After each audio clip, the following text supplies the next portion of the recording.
એવી બધી જે કડક કાર્યવાહી કરવાની હોય એવી કોઈ કાર્યવાહી તંત્ર દ્વારા કરવામાં આવતી નથી. માત્ર ને માત્ર નોટિસો આપીને સંતોષ માની લેવામાં આવે છે. આવી કરોડો ને ખરબો રૂપિયાની ટેક્સની ચોરી SEZ ના ડેવલપર્સ દ્વારા કરવામાં આવેલ છે. બરાબર. ત્યાર પછી એક જંગલની જમીન એવી પણ SEZ ના હેતુ માટે એક્વાયર કરવામાં આવેલી છે. હવે જયારે જંગલની જમીન એક્વાયર કરવામાં આવતી હોય ત્યારે કાયદામાં એક જોગવાઈ છે કે નેટ પ્રેઝન્ટ વેલ્યુ એટલે કે NPV ની રકમ ભરપાઈ કરવાની હોય છે. કોને? SEZ ના ડેવલપર્સને, સરકારમાં. તો આવી જંગલની જમીનો જયારે SEZ ના ડેવલપરે લીધી ત્યારે આવી NP ની રકમ પણ ભરપાઈ કરેલ નથી. અને જંગલ ખાતાએ માત્ર આ NP ની રકમ વસૂલ કરવા માટે માત્ર ને માત્ર SEZ ના ડેવલપર્સને નોટિસો પાઠવેલ.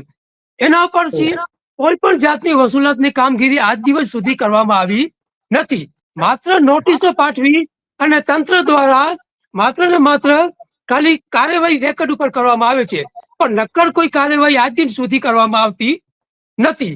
એટલે સ્ટેમ્પ ડ્યુટી નો વિભાગ હોય, જમીન મહેસૂલ કાયદાનો વિભાગ હોય, GMB નો વિભાગ હોય કે જંગલ ખાતાનો વિભાગ હોય, આ તમામ ખાતાઓ દ્વારા માત્ર ને માત્ર નોટિસો પાઠવીને સંતોષ માની લેવામાં આવે છે.